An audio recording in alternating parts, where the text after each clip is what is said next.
So, now we have a bit of a clue.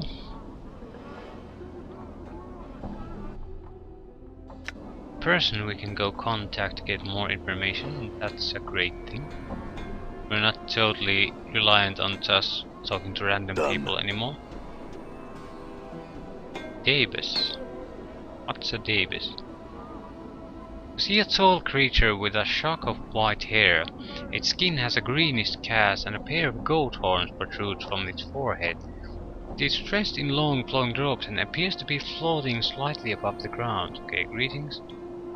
The creature turns to face you and a series of symbols appear around its head. The symbols have a slight glow about them. They just hover there.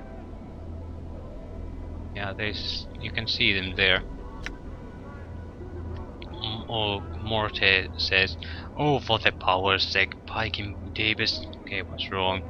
He's a Davis. They speak in rebuses. These annoying word puzzles. If you don't know what he's saying, then we better find a native or some other way to communicate with him. We want to, and annoy him once. My bet, they can't speak. They just would rather piss everyone else off by trying to puzzle out what they're saying. Oh, yeah, I get it. Yeah, rebuses are sort of like picture bus puzzles.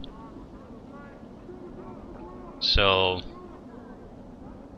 in the most simplest way to put it, you can see like if you have an age and then a picture of an ear, it spells here. So that's a very simple rebus in that sense. So I can see it being a great way to communicate. It's just minor puzzle. Basically, we probably need some level of intelligence before we can talk to these guys. Okay, what's a Davis?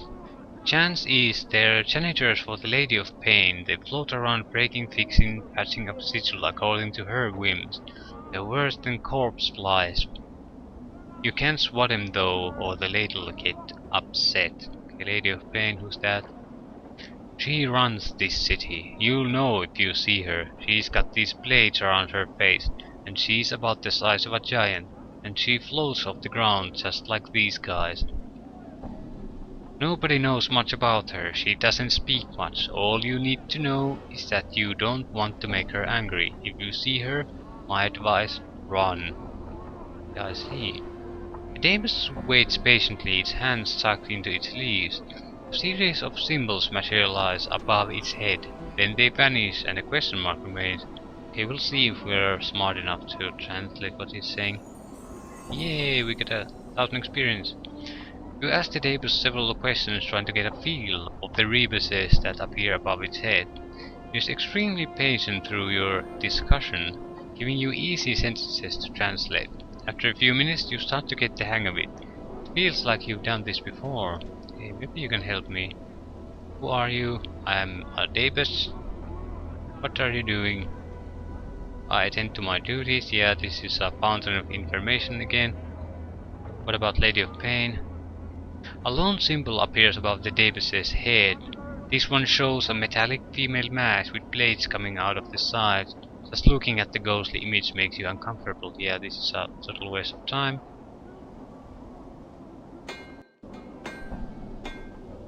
But now we know. 5 thugs. They probably have a chance to attack us. So we need to be careful around them.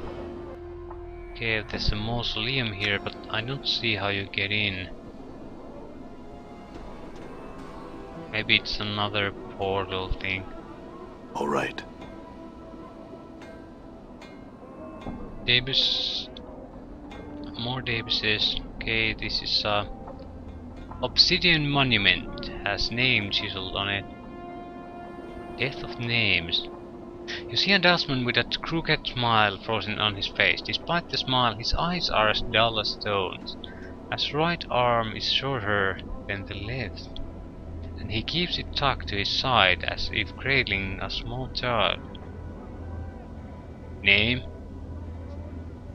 I don't know. No name, can't help you. Dustman speaks it in a curious sing-song voice. Need to give a name if you want to see where it's died. What? Updated my journal. Given a name when you are born. Give it back when you don't need it no more. Death of names, death of names. His eyes swim across the monolith, then the walls of the area. Buried many names here, death of name has. Tell me a name and I'll show its grave. Okay. Leonara?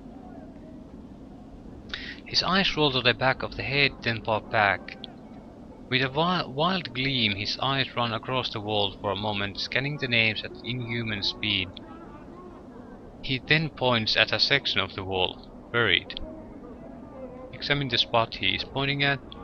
Chiseled into the black stone in tiny cramped writing is the name you requested. It is almost lost beneath the sea of names around it. Okay.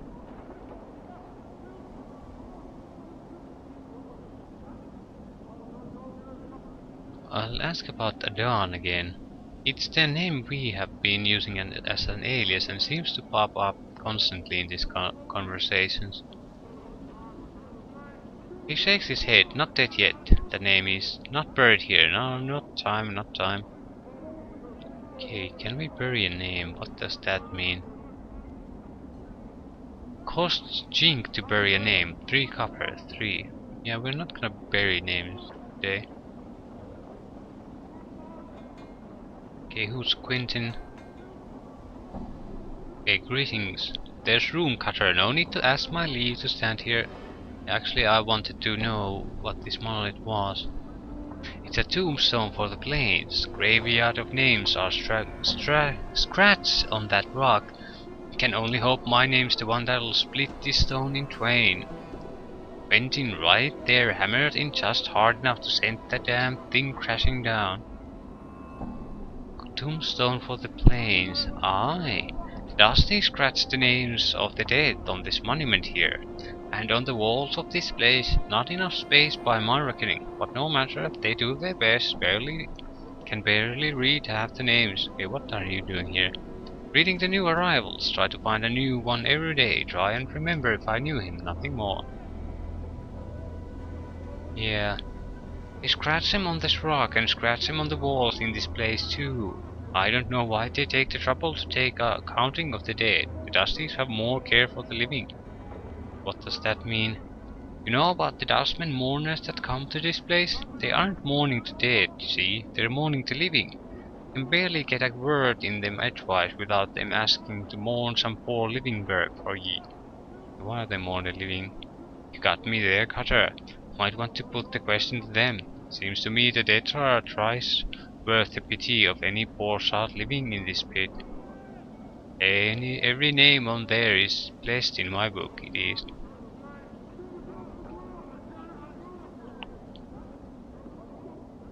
Okay, who's that crazy dustman on the other side of the monolith? Not the sanest bird in the cackle house, is he? That worm is dead of names, though death of sense might fit him better.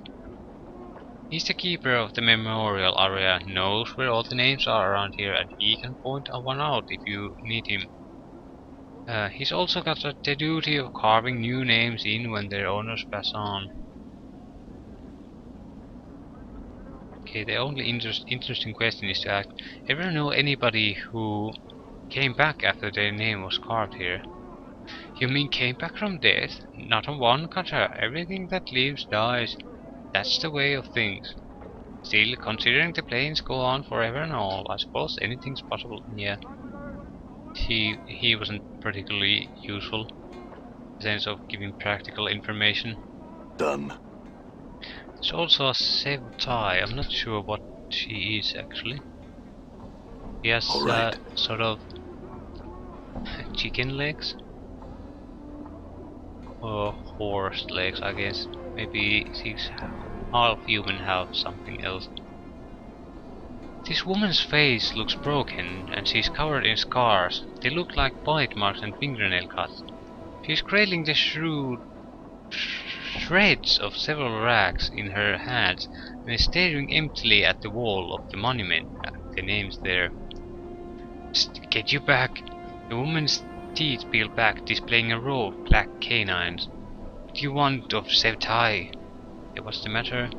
"What's wrong? Those cursed chaos men wrecked my cart, attacked me, and killed 3 of my sisters who tried to stop them. Not sisters anymore. Now they're nothing but names on this memorial wall." "Hey, chaos men." "Faction, they says they are, and they are in the adult punch that runs wild through this hive and does whatever they please. We never did no harm to them. Then they lope in like dogs and tear apart everything within their reach." Hey, more about the Chaos Men. They're a Hyvergan, a bunch of adult softs that call themselves the Star Dogs Barking or some such barmy nonsense. Okay. There's basically 3 options here. Ignore, offer to get rid of them because what they did was unjust, or I'll pick this one. "You know, I wouldn't mind penning some men in the dead book for some coin. You got the copper? We'll talk terms." So, sort of a mercenary attitude. I'm certainly not going to go kill them because the actions were unjust. "A copper earring in your purse if you pen 3 of those murdering saws in the dead book, Jig." "Yeah, sure, why not?" "Go out the south gate, spineward from here, and walk around the block until you come to a place where men run in circles, howling at the sky. There's the star dogs they are." Updated my journal.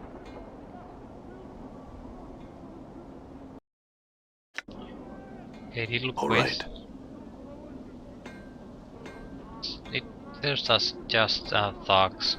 Seems to be crazy gang. So no one's gonna miss them. Done.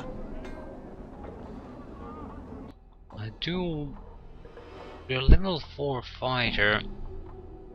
I think I would like to, if I can use some weapon proficiency soon. I don't think I'll be fighter for long. I'll either change myself to a mage or a thief. I do like the mage very much. I don't see how thief would be particularly useful. There are some places, but I think I'll go for a thief mainly because we now have a fighter, and I know we can get a fighter mage. Yeah, straight. We just have to go to talk to him. So what we really lack in the party at the moment is any kind of anti-trap lockpicking power. So I'm thinking of going thief just because so our party wouldn't have any obvious weaknesses after that.